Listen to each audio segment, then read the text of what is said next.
اچھا، ایک سے زیادہ گھر خرید لیے ہیں، ان پر زکوٰۃ کا کیا حکم ہوگا؟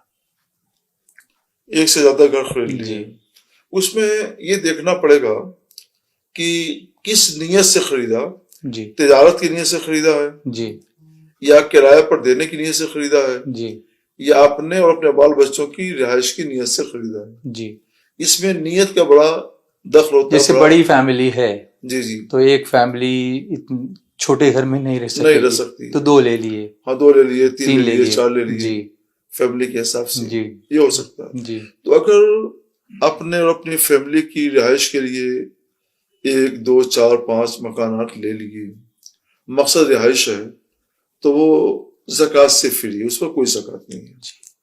اور اگر کرایہ پر دینے کی نیت سے خریدا ہے تو اس صورت میں جب وہ کرایہ پر دے گا تو اس کرایہ پر زکوٰۃ فرض ہوگی، یعنی کرایہ سے جو روپے حاصل ہوگی، جو آمدنی حاصل ہوگی، جی اس آمدنی کی زکوٰۃ فرض ہوگی، مکان کی زکوٰۃ نہیں. مکان تو کمائی کا ایک ذریعہ بن گیا، جی تو اس مکان کی زکوٰۃ